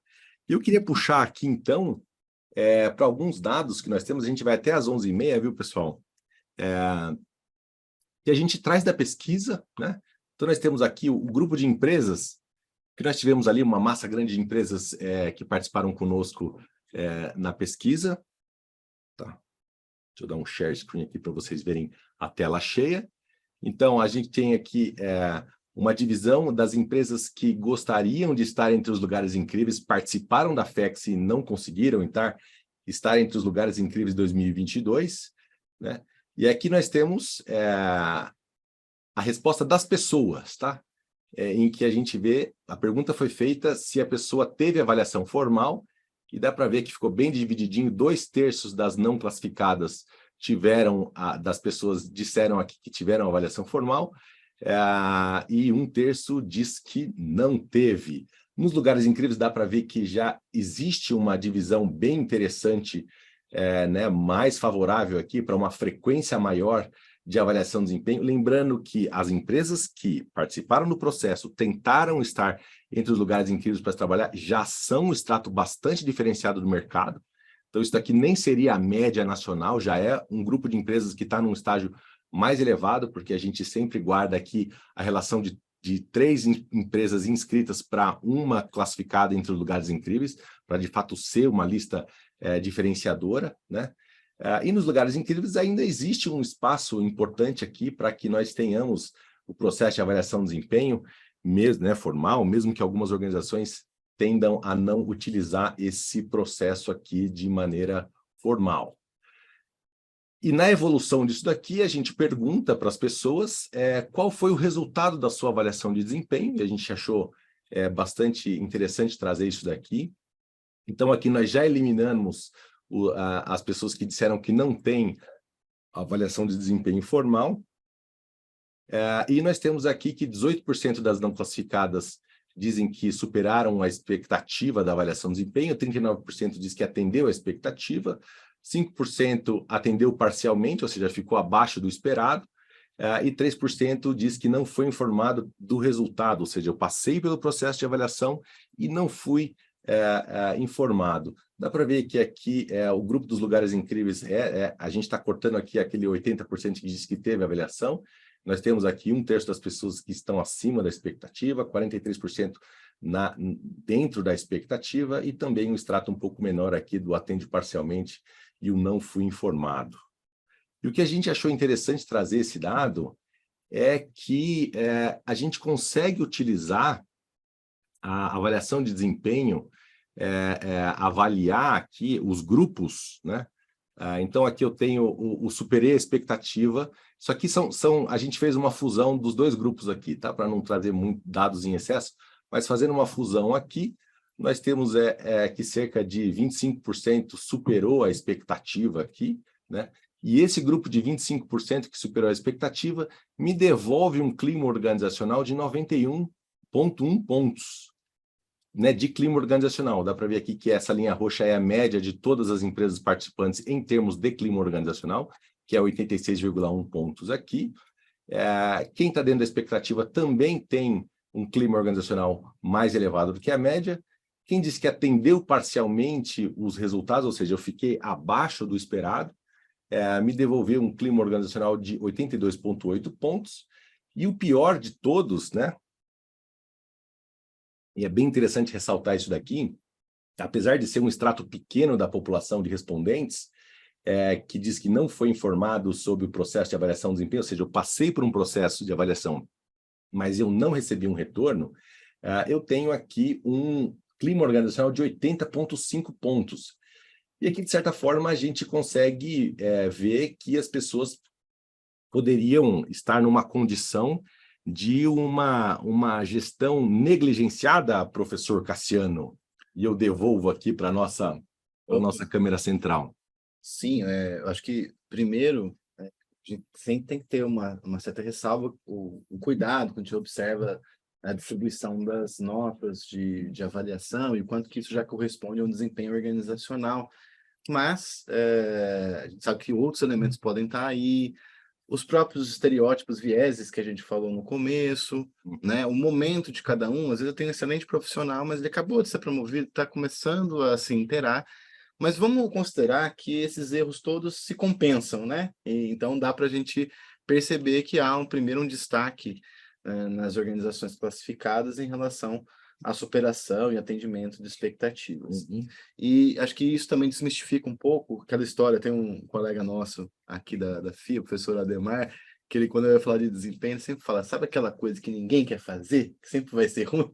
É uma lógica, é uma brincadeira, até para dar um mote para a gente poder discutir, mas tem a ver ali com outro gráfico, né? O quanto que, na hora que eu superei ou atendi as expectativas, é um processo que reforça, né, uma visão positiva sobre o ambiente organizacional. Lógico que não é só isso que leva as pessoas a apontarem 91, 89. E o quanto que a negligência, e o que é interessante, a avaliação existe e não foi informado. Pode até ser que seja talvez um corte de pesquisa, ele vai ser informado um mês depois da pesquisa, tomara que seja, né? Sim. A gente não vai saber e não tem como controlar. Mas percebam que é até pior aqui do que um atendimento parcial, né? O quanto que, ao se propor a existência de um processo, e quanto que é importante ele ter consequência, ele ter segmento, né? Senão seria melhor não ter nada, então, né? E o quanto que vai jogando um efeito aí, né, bem significativo, né, para essas pessoas aí que não têm uma informação, né? Muito bem. Seguindo na nossa análise de dados, é só uma pílula de dados aqui, tá, pessoal? A gente vem para a frequência de feedback. De novo, a gente está dividindo os grupos de empresa aqui entre as classificadas dos lugares incríveis de 2022, né, os 140 lugares incríveis para se trabalhar, e as empresas que tentaram se classificar e não conseguiram. A gente perguntou para as pessoas, tá? Essa aqui é uma pergunta para os respondentes, são cerca de 200 mil respondentes no ano passado, que é uma amostra de mais do que 500 mil de pessoas que estão nessas organizações que participaram da FEX no ano passado. O interessante falta feedback até dentro dos lugares incríveis, tá? Isso é uma coisa interessante de se ressaltar, ou seja, eu tenho aqui um espaço de melhoria de frequência de feedback entre os lugares incríveis também. Aqui tem um 19% de nenhum feedback ao longo do ano, né, o que as pessoas trouxeram aqui para a gente. Aqui no grupo das não classificadas, essa referência quase dobra, né, vai para 34% das pessoas, dos respondentes aqui, dizendo que não receberam um único feedback durante o ano. E na mesma linha, né, de quem superou a expectativa lá na avaliação de desempenho, as pessoas que disseram que receberam ou não feedback, existe uma diferença enorme. Então, isso aqui, de novo, a gente está juntando com todas as empresas, tá? Para poder trazer um dado agregado aqui. Então, eu estou pegando todo o universo aqui pesquisado de respondentes, os mais de 200 mil respondentes que tivemos no ano passado. Nós temos aqui que quem diz que não recebeu feedback o ano passado, me devolve um clima organizacional de 76,3 pontos, e um feedback apenas que a pessoa recebeu, lembrou que recebeu, entendeu que recebeu um feedback, já me devolve um clima organizacional quase na média aqui, né, de clima organizacional. 2 feedbacks para frente, a gente já entra aqui numa zona de alto desempenho, que a gente chama de clima organizacional, que são, segundo a nossa metodologia, né, metodologia da FEX, organizações com 90 pontos ou mais trazem para a gente times de alto desempenho, né? Se uma organização inteira está em 90 pontos, é uma organização de alto desempenho em clima organizacional, e daqui para frente, aumentando-se, né, elevando-se a frequência de feedback, a gente consegue, inclusive, observar um alinhamento mais positivo, né? 3 a 5 feedbacks, de 6 a 12 feedbacks, ou acima de 12 feedbacks, vê que cai até 0,1 ponto, que pode estar em excesso aqui, mas não a gente sabe que isso daqui aqui, nesse caso, volume de feedback quer dizer qualidade de clima organizacional, sim. E, professor, o que você tem para dizer para a gente nesse caso? Bom, eu acho que é interessante porque a gente fala de quantidade, às vezes até minimiza, né, o dado da quantidade de feedbacks, mas existe um ponto aí que é o seguinte, não sei se é um paradoxo, mas que a gente vê muito acontecer nas organizações, que é o liderado sai dizendo que não teve feedback, né? E o líder, não, mas eu dei vários feedbacks para ele, né?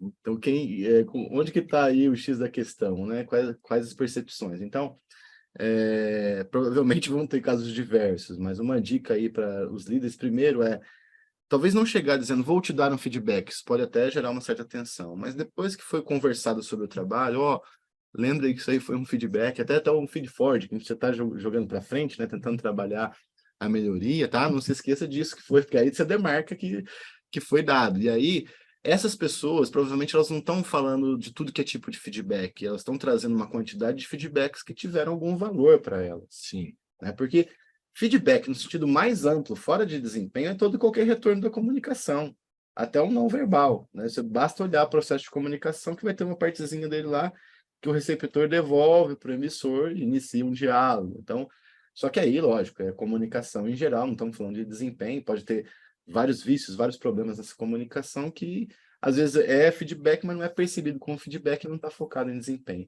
Mas eu queria destacar isso primeiro, que a quantidade aqui, as pessoas estão informando de que realmente perceberam como feedback, e a gente não está entrando no mérito aqui se é um feedback de correção, se é um feedback de reforço positivo, mas o quanto que é importante isso daí, o quanto que deve estar por detrás, aí dá para assumir que se foram percebidas essas quantidades é porque tiveram, então, algum valor. E aí fica nítido, acho que o gráfico vai falando por si só quanto que é relevante para a percepção de clima, para um bom desempenho em clima, ter uma regularidade, né, dos feedbacks, dos feed-forwards, né, ao longo do tempo, né? Isso tem a ver com a motivação da pessoa. Uma das teorias de motivação é o estabelecimento de metas do Locke, do Layton, né? Que é o que? Características do objetivo, puxa um pouco do SMART, que é comprometimento da pessoa com o objetivo, aceitação desse objetivo e feedback. Como que eu estou indo frente ao objetivo que eu tenho, o compromisso que eu estou tendo, né? Então, faz parte até de outros modelos de motivação além desses. Então, não é de se estranhar que esse tipo de resultado vá aparecendo, né? Ele tem fundamento aí na experiência, em teorias que vão além da própria gestão do desempenho, né? E, enfim, bem interessante. E aí acho que isso não vai entrar, mas tem a ver também com a predisposição de saída, né, Felipe? Sim. A quantidade de feedbacks está em... Tem, sem dúvida nenhuma. Existe aqui a correlação das pessoas que desejam deixar a organização que estão hoje pela frequência de feedback, ou seja, dar feedback, né, ter isso como um hábito, tanto de gestores que aprenderam a dar feedback, quanto os geridos que aprenderam a receber o feedback, é um fator importante para que as pessoas decidam permanecer na organização. Nós que estamos num nível de emprego bastante baixo, se a gente olhar para trás, alguma coisa que a gente não via há 7 anos, ou seja, a gente já está sentindo os efeitos aqui de escassez de mão de obra, e talvez ao longo desses 7 anos a gente tenha ficado um pouco acomodado no sentido de ter gente boa disponível com uma frequência grande, né? Bons profissionais disponíveis para a gente poder contratar, mas isso tende, né? Agora a gente está vivendo um cenário um pouco diferente. A gente não vai tentar prever o futuro aqui, porque prever o futuro é um exercício muito complicado. A gente deixa para os estatísticos com o apetite para isso. Deixa eles errarem, né? Isso! Deixa eles errarem, por favor. Errem por nós. E para fechar aqui na questão de dados, e depois... Mas só antes, a gente já viveu o plano de emprego, já tinha pesquisa, né? Já Então, tinha só pesquisa. que já faz um certo tempo, infelizmente, né? No plano de emprego, quer dizer, quando o mercado está muito mais competitivo, muito mais difícil contratar e qualquer perda vai ser muito sentido, né? Então, Sem dúvida a gente não nenhuma. vai prever, mas você já tem aí no histórico da pesquisa Temos. esse outro momento, enquanto que a avaliação de clima tende a cair, né? A satisfação, as pessoas estão mais antenadas com oportunidades fora, enfim, mas... Perfeito. O professor Cassiano é um grande consumidor dos dados da FEX, tá? Sabe tudo, conhece todas as relações existentes aqui, utiliza bastante nas aulas. Você que já foi aluno do professor Cassiano deve ter visto algum dado da pesquisa aqui, que inclusive o professor Cassiano ajuda a gente a fazer a metodologia e revisar a metodologia da FEX. É um grande parceiro nosso aqui, por isso que ela tem aqui critérios, né? Não somos só um grupo menor aqui de profissionais, a gente consulta quem de fato entende de cada um dos aspectos aqui. Eu queria só, como último dado aqui, que existe uma correlação também, e aí pode até ser um aspecto mais óbvio, mas eu centraria aqui nessa coluna do centro das pessoas que disseram que não foram informados do processo, do resultado do processo de avaliação de desempenho, também tem uma frequência menor do que receberam ou não em termos de feedback. A gente poderia avaliar, eu vou dar minha avaliação aqui, depois o professor Cassiano dá a avaliação dele. A minha avaliação aqui é de que se a gente não vai praticando feedback ao longo do tempo, chega no processo da avaliação de desempenho, como o resultado que saiu ali, talvez ele seja menos legítimo, que as pessoas tenham um entendimento um pouco menor, eu, gestor, vou acabar não passando para frente esse resultado, porque eu sei que ele não vai ser bem recebido, obviamente numa atitude aí péssima, né, enquanto gestor de pessoas aqui, e dá para ver que existe um salto enorme aqui das pessoas que disseram que não foram informados do resultado da avaliação de desempenho, e também não receberam feedback aqui, mais da metade. Apesar de ser um grupo pequeno, ele é bastante sintomático aqui em termos do quanto está sendo, né, do quanto está sendo percebida a presença da gestão no meu dia a dia. Sim. Qual a leitura que você faz aqui, professor? Eu acho que é uma boa hipótese que você trouxe aí, né? Então, vai se dando pouco feedback, e aí talvez também tenha um processo que não seja tão fortalecido na organização, que o gestor faz se ele quiser, aí ele vai fugir, né? Vai ser conflituoso, né? Não vai ser interessante. Então, acho que é uma boa hipótese, lógico que a gente não pode afirmar que é tudo, todo esse 55% é isso que acontece. Acho que tem um outro fator importante, que às vezes as pessoas associam o feedback mais ao momento formal de uma avaliação. Ainda tem um pouco essa visão, por mais que a gente já tenha não só falado hoje, eu já percebo um entendimento de que feedback pode ser a qualquer tempo, desde que haja uma oportunidade ali de reforçar alguma coisa ou de tentar ajudar a melhorar um ponto. Então, é interessante que os outros 45% percebam que mesmo não tendo sido informado do resultado da avaliação, mesmo sem ter o feedback formal, eles estão recebendo algum feedback, né? Então, eles não associam só a um retorno da avaliação, Perfeito, mas associam também a momentos, e talvez para isso seja mais frustrante do que para 55%. 55% eu já não estou recebendo mesmo, então não importa. Agora, esses aqui, sei lá, os 11% que recebem de 3 a 5 feedbacks, ou os 4 de 6 a 12, talvez você fale, puxa, de duas uma, ou está faltando algum elemento, ou é tanto feedback bem dado que ele não está se importando tanto com a situação da avaliação formal. Não sei. Pode ser. Ou aquela outra hipótese que você tinha ventilado também, que não deu tempo, né, de a avaliação de desempenho aconteceu e ainda não retornou para a pessoa. Também. Uma construção de hipóteses complexas aqui, que a gente se depara sempre quando a gente olha aqui uma tabela de pesquisa social como é a FEX. Muito bem. Professor, muito obrigado pela sua presença. A gente vai reservar aqui os minutos finais para falar do processo de pesquisa, tá? Deixa eu colocar um tela cheia aqui para a gente poder olhar os resultados agora.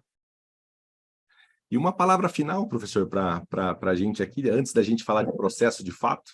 Não, antes não, né? Depois da nossa conversa, Enfim, meu agradecimento, né, por estar aqui interagindo com vocês. Acho que você acabou já dedurando que a gente se conhece há bastante tempo. Isso Sim. é bom, lógico, né? A gente realmente pôde ajudar eu e outros professores, outros consultores que trabalham, né, com a gente, o questionário de remuneração, de desempenho, né? A gente teve momentos em que a pesquisa na melhoria contínua teve oportunidade de modificar, a gente pôde ajudar, e de fato eu sou um consumidor assíduo, né?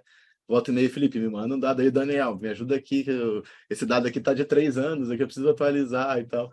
E às vezes eu mostro de 3, mostro o atual, né? Então, para mim é um prazer muito grande estar com vocês aqui, e também com o professor André, professor Joel, que coordenam todo esse esforço. Para mim foi bem legal estar aqui, acho que de uma forma bem informal, né? Foi muito bom que chegaram perguntas, então quer dizer que a gente está tendo uma boa audiência, talvez tenham outros aí que realmente não deu para a gente responder, então fico muito satisfeito de ter essa repercussão, e espero aí que tenham gostado das respostas. Eu não vou ter resposta pronta para tudo, mas acho que temos caminhos, né? Não é aquele tema que a gente vai ter sempre a fórmula mágica para resolver. Isso aí eu não prometo nenhuma aula e nem na atividade de consultoria, né? Mas, como eu trouxe aqui, acho que tem alguns elementos a se considerar. Então, eu agradeço a oportunidade, espero estar em outras oportunidades aqui com vocês, em outros contextos, enfim, contem comigo e sucesso aí para todos, né, no trabalho e na vida pessoal. Muito bom. Obrigado, professor. Vamos passar agora, então, pessoal. Vamos falar, então, da FEX 2023, como ela funciona aqui, né, dentro dos seus diversos aspectos. Muito bom. A primeira questão que é bastante interessante da gente destacar é por que participar, né? Por que eu deveria trazer a minha empresa para dentro da FEX? Uma primeira motivo de participação bem interessante aqui é a chance de a gente fazer um branding, né? O employer branding, uma construção aqui da nossa marca empregadora. Por quê? Você vai estar associado a uma lista bastante diferenciada de organizações aqui, né? Inclusive dentro de um veículo de imprensa que alcança muita gente, né? Alcança um público bastante grande, que é o portal UOL. Se você estiver entre os lugares incríveis para trabalhar, obviamente, mas se você não tiver e tiver alcançado 75 pontos de clima organizacional, nós temos também a possibilidade de ceder para vocês o selo de qualidade em clima organizacional para as organizações que passaram de 75 pontos de clima. Deixa eu mudar para a nossa câmera central aqui. A gente está com o Daniel, meu grande parceiro aqui da FEX. Tudo bem, Daniel? Tudo bom, tudo ótimo. Muito boa essa conversa com o Cassiano, hein? Sensacional. O professor pessoal Cassiano gostou muito. Manda muito bem. Muitas questões não puderam aí ser respondidas, mas vamos até tentar encaminhar e vamos tentar responder de alguma forma também. Perfeito. Um segundo motivo é impacto de resultado, tá? Nós temos aqui diversos estudos feitos com os dados da FEX e também existem outros dados do mundo que relacionam retorno sobre patrimônio líquido, tá? O ROE, né? O Return on Equity, aqui, o retorno sobre o PL, que é 3 vezes maior das empresas que estão classificadas entre os lugares incríveis para se trabalhar, que é aquela conversa que a gente estava vendo com o professor Cassiano aqui. O clima organizacional, ele vem antes ou depois. A nossa ideia é de que existe, de fato, uma primeira responsabilidade dos dirigentes, dos fundadores, dos donos, enfim, da organização de trazer um projeto vencedor e a gente constrói um clima, e o clima, sim, é que vai viabilizar um bom desempenho, mas precisa trazer para a gente um projeto competitivo para o mercado, né? Um outro aspecto é a aprendizagem com a pesquisa. Vocês terão contato aqui com uma metodologia muito bem estruturada, tá? Mesmo que vocês não venham a adquirir uma consultoria junto à FIA para trabalhar os dados, mas o contato aqui ele é bastante enriquecedor em termos de conhecimento e troca de conhecimentos também. A gente ouve muito o que vocês trazem para a gente. Temos aqui também a chance de vocês ampliarem a atração de talentos nesse mercado de trabalho mais competitivo, né, de maior escassez de mão de obra que a gente está vivendo hoje. né? O ano terminou com 7,9% de desempregados ou de desocupados da população economicamente ativa, dado lá da PNAD do IBGE. Ele já se elevou um pouco, foi para 8,4%, agora para 8,6% no fechamento de fevereiro, mas dentro de uma flutuação normal ainda, tá? Não dá para dizer que é efeito cíclico ou político, de mercados e etc. Isso aí é normal, tá? Uma variação de dezembro até março, que vai de 0,8 até 1,5 pontos percentuais. Então, ainda está dentro da margem, tá? O mercado de trabalho segue numa dinâmica bastante particular aqui, mas o fato é que a gente ainda vive uma situação de escassez de mão de obra, mesmo que a gente esteja observando aqui grandes empresas que são grandes empregadoras em alguma dificuldade nesse ciclo especificamente, que provavelmente estão fazendo grandes desligamentos, mas a gente ainda segue com uma taxa de desemprego historicamente baixa, tá? Que a gente observou alguma coisa parecida há 7 anos atrás. Um quarto, quinto argumento aqui para a gente poder apresentar internamente é que a nossa área de gestão de pessoas vai estar em contato, né? Vai estar à frente de um grande projeto, né? Que vai ter, sim, uma mobilização total da companhia, vai mostrar a companhia para o mercado. Então, assim, se a gente trabalha numa organização, uma grande organização de varejo, ou que tenha um produto de varejo muito conhecido, a gente talvez não sofra em termos de ser uma organização conhecida, mas para uma empresa de mineração, de óleo e gás, existe aqui uma dificuldade maior, e é a chance de a gente envolver toda a organização dentro de um processo como esse, porque todos os funcionários vão ser convidados a participar. E, por fim, o uso dessas informações, né, que a gente viu uma pequena amostra aqui das informações, para que a gente consiga saber se existe, por exemplo, oportunidade de melhoria de desempenho, se a nossa avaliação de desempenho está acontecendo a contento, se de fato está chegando para todo o público que deveria chegar, né, só fazendo uma relação aqui com os dados que a gente viu anteriormente, mas é a possibilidade de nós utilizarmos esses dados aqui para poder trabalhar, né, as informações. Muito bom. Etapas da pesquisa. Vou chamar o Daniel aqui para falar sobre as etapas da pesquisa. Daniel, o que acontece e quando? Bem, as inscrições estão abertas aí desde dezembro, né, e elas vão até o final de maio. E a recomendação é sempre se inscreva o quanto antes, para você ter aí tempo adequado para fazer todo o processo com calma, até principalmente para as empresas que nunca participaram, se inscrevam, participação totalmente gratuita, né? Conheçam aí o painel, a gente vai mostrar rapidamente aqui o painel de acompanhamento. A coleta de dados vai até o final de junho, então vocês têm essa janela de coleta, e no dia 30 de junho, né, no dia 1º de julho, está fechado o sistema. Então, por isso que a gente fala, se inscreva o quanto antes para já preparar todo esse processo. Cada empresa define o seu período de coleta junto aos funcionários, né? E aí, quando a empresa encerra a coleta dos funcionários, a gente libera os resultados de clima em poucos dias, 1 semana, 10 dias no máximo.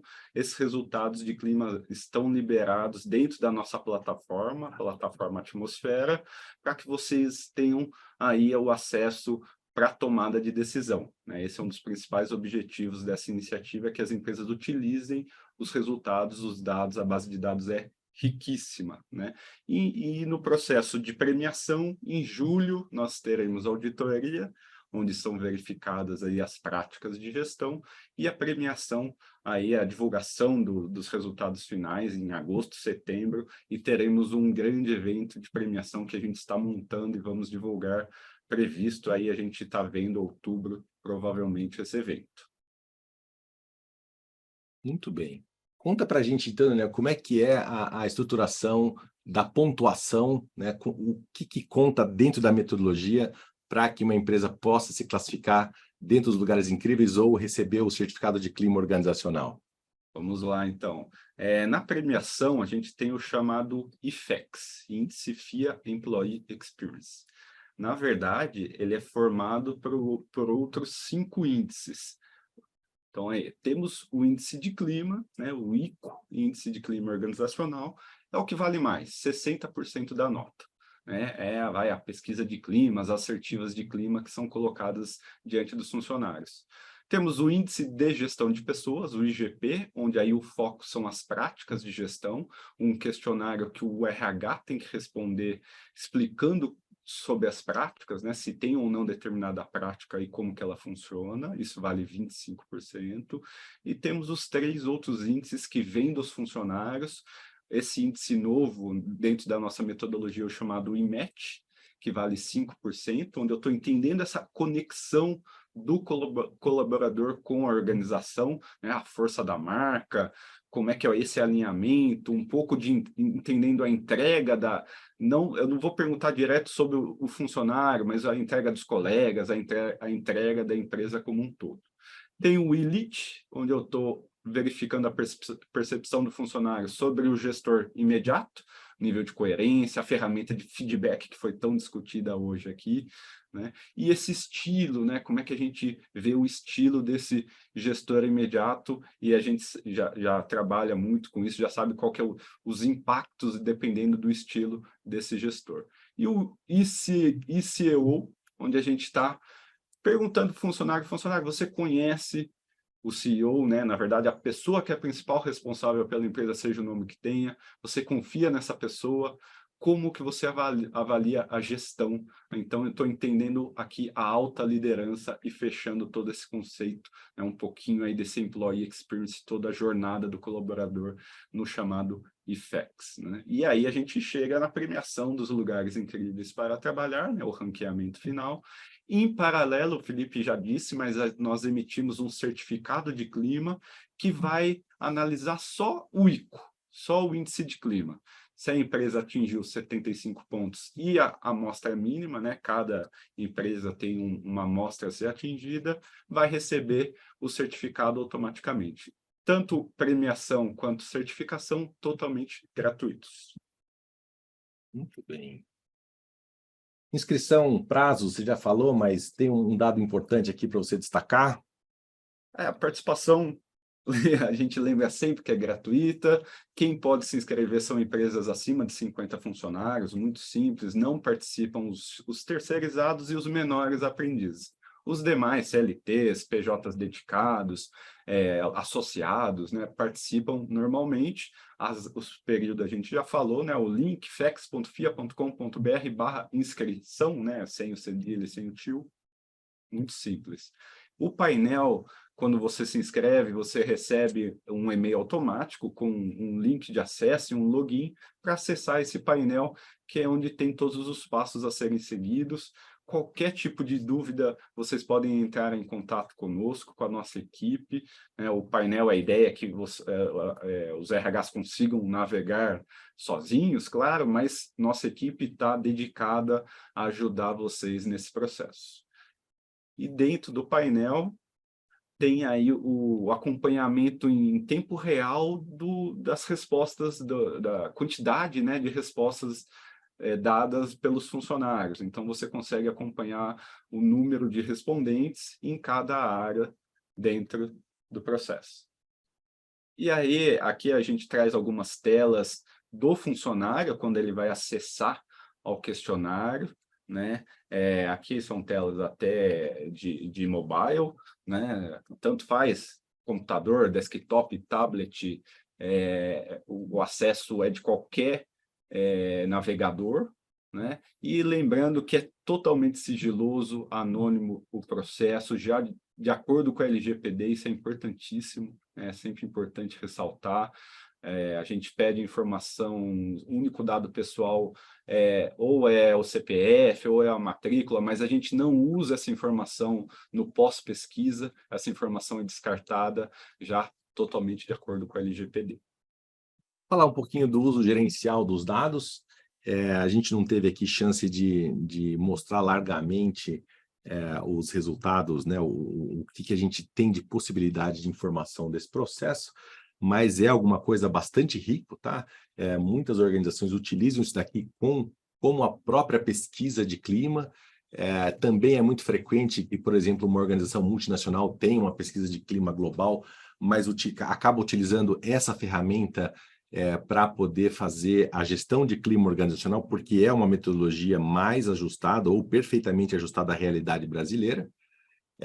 Tem um extrato de dados gratuitos para os participantes, então todos os indicadores de clima organizacional por temas e assertivas e o índice geral são disponibilizados dentro da plataforma, exportável para Excel também. A FIA faz uma apresentação gratuita de todos os dados, tá? É direito das organizações inscritas, é a melhor maneira da gente devolver um pouco das informações que foram coletadas para que a empresa possa se beneficiar, mesmo que não compre, tá? Tudo isso aqui é gratuito e há também opções de investimento e de detalhamento com acesso definitivo de todos os dados. Inclusive, é possível que a gente distribua perfis de acesso para toda a liderança para que possam ver o resultado da sua própria área, né? Também temos aqui outros produtos relacionados, como o planejamento estratégico de RH, também os espectros de gestão de talentos, né? Eu já vou chegar lá nos produtos que nós temos. Esse é o extrato de dados gratuito, então nós temos aqui os temas de análise. Essa aqui é uma empresa fictícia.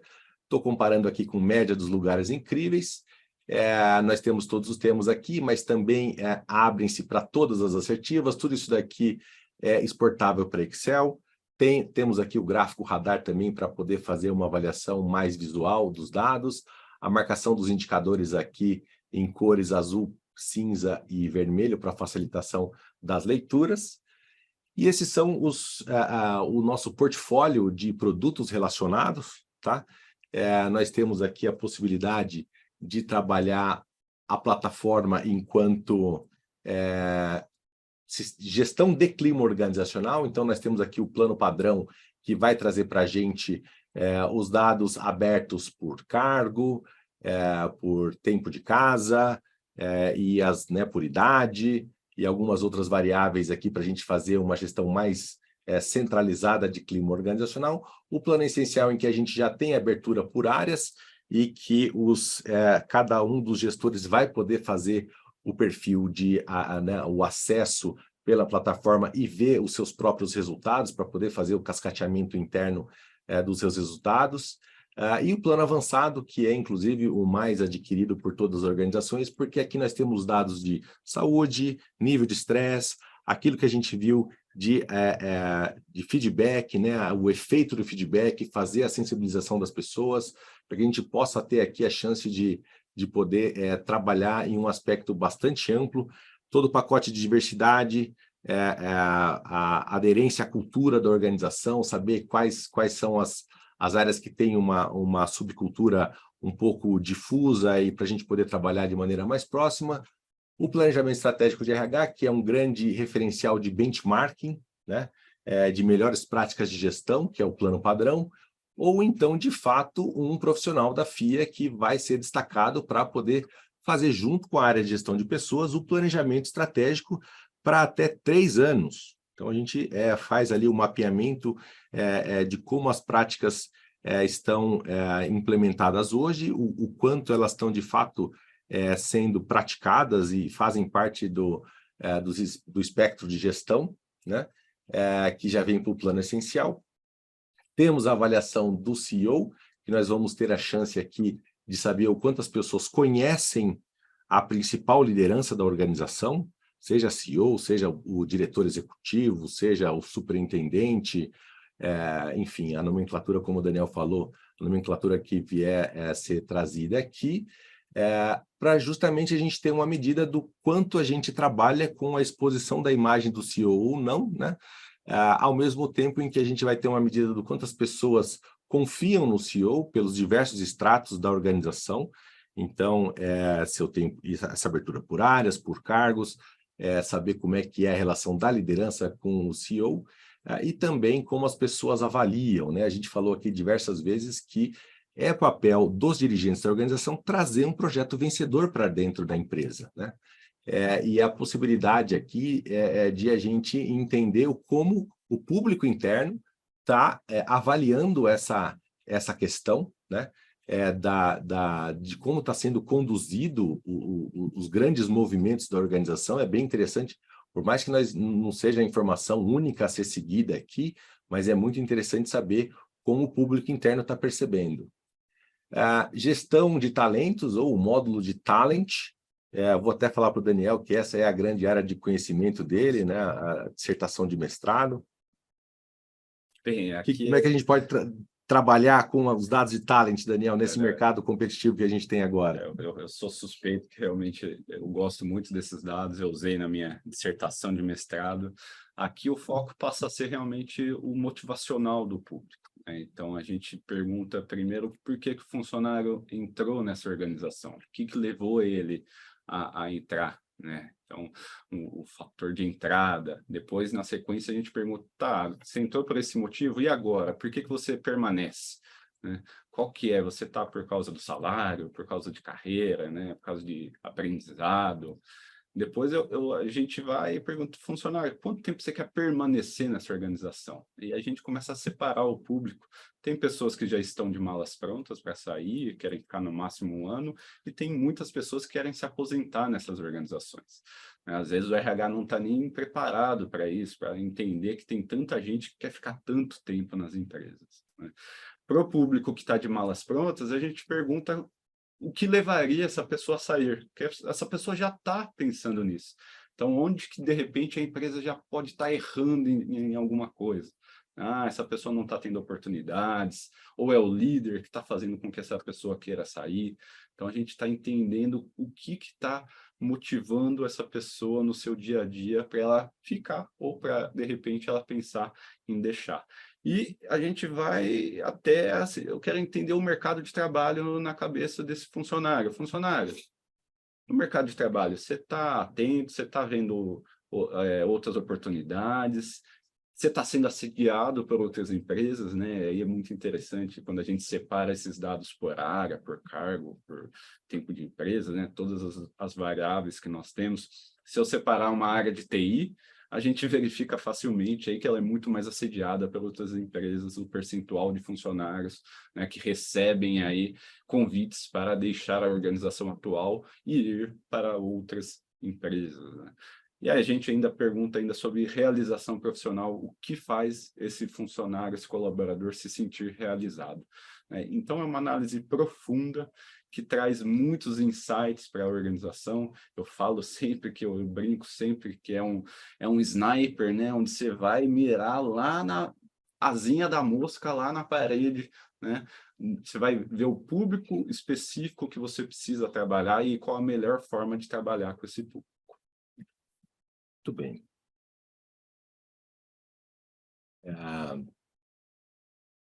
E nós temos, por fim, aqui, workshops voltados para a liderança, né, de desenvolvimento da liderança para o seu papel em clima organizacional. Temos workshops que falam sobre liderança situacional, temos workshops que falam sobre feedback especificamente, e temos cursos personalizados para a empresa, em que a gente pode fazer adequação da carga horária, a gente pode fazer adequação do conteúdo, para que possa ser aqui do melhor interesse da organização para receber essa informação.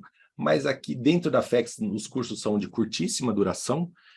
Curso de média e longa duração, nós vamos apresentar para vocês, né, junto aqui com o material, os cursos do Progep, tá? Que aí sim é uma educação executiva mais estruturada, com um certificado bastante valorizado pelo mercado. Esses são os filtros que vão diferenciar o sistema de clima organizacional. Então, temos o acesso padrão, que é aquilo que eu falei. Eu tenho aqui a abertura por cargos, a abertura por estados da federação, faixa etária, quantidade de filhos, ou seja, são variáveis mais clássicas de clima organizacional. O plano essencial traz para a gente a abertura por áreas e eu vou ter aqui a chance de distribuir para dentro das áreas os resultados, para que o gestor possa fazer esse processo, a gestora possa fazer esse aprofundamento, que é uma sessão de autoconhecimento, você com os dados que vão causar uma reflexão bastante importante, e o avançado, que são todos os aspectos aqui de diversidade, gestão de liderança, a abertura para inovar, né? Todo o aspecto aqui de possibilidades de inovação, e o cuidado para a gente olhar para o indivíduo, né? Inclusive nível de endividamento, nível de salário dessa pessoa, como ela está, tudo isso aqui é autodeclarado, tá, pessoal? Não foi coletado em uma clínica de gestão, mas sim um aspecto autodeclarado, em termos de saúde física, qualidade do sono, saúde de alimentação, frequência de atividade física, meio de transporte e trajeto, estresse no trabalho, motivo de estresse, que é aqui uma dupla muito interessante para a gente entender a condição dos nossos colaboradores, e também os aspectos de formação de grupo, de heteroestima e autoestima, em que a gente tenta captar aqui risco, inclusive, então, de novo, tudo isso aqui é autodeclarado, né? Não é um diagnóstico definitivo, mas a gente consegue ver aqui, inclusive, pessoas que podem estar numa situação mais complexa. Temos o nosso INPS, que não vai dar tempo da gente detalhar demais aqui, a percepção de cultura a nossa aquarela de cultura desenvolvida aqui na FEX, quanto elas estão adaptadas, inclusive o quanto a principal liderança da organização influencia essa cultura. Não vamos ter tempo aqui para dúvidas. Esses são todos os nossos contatos. Agradecemos demais a participação de todos que ficaram conosco até agora, mas também que pegaram a primeira parte aqui de apresentação do professor Cassiano aqui para a gente também bebe muito da fonte aqui, não só do que ele já escreveu em termos de livros e artigos, mas ter a chance de contar com a presença dele aqui é sempre muito especial. Essas são as nossas redes, as informações. Já teve ali, a gente já passou pelo link de inscrição, mas está dentro aqui do fexfia.com.br, também aqui do Employee Experience você acha o link de inscrição. O site dentro do UOL está dentro da seção de economia, no conjunto de notícias voltadas aqui a lugares incríveis para se trabalhar, e nossas redes sociais que vocês vão encontrar o conhecimento um pouco mais bem formatado e numa versão reduzida para que vocês possam consumir aqui essa informação. Muito bem, agradecemos demais aqui a chance de ter conversado com vocês. Estouramos um pouco o nosso tempo aqui, mas é inclusive interessante para que a gente possa gerar conteúdo e colocar nas redes. E agradeço demais aqui a participação de todos. Infelizmente, a gente teve chance de ler só um pouquinho de perguntas, mas foram perguntas espetaculares que chegaram até nós aqui. Muito obrigado. Muito obrigado, pessoal. Tchau, tchau.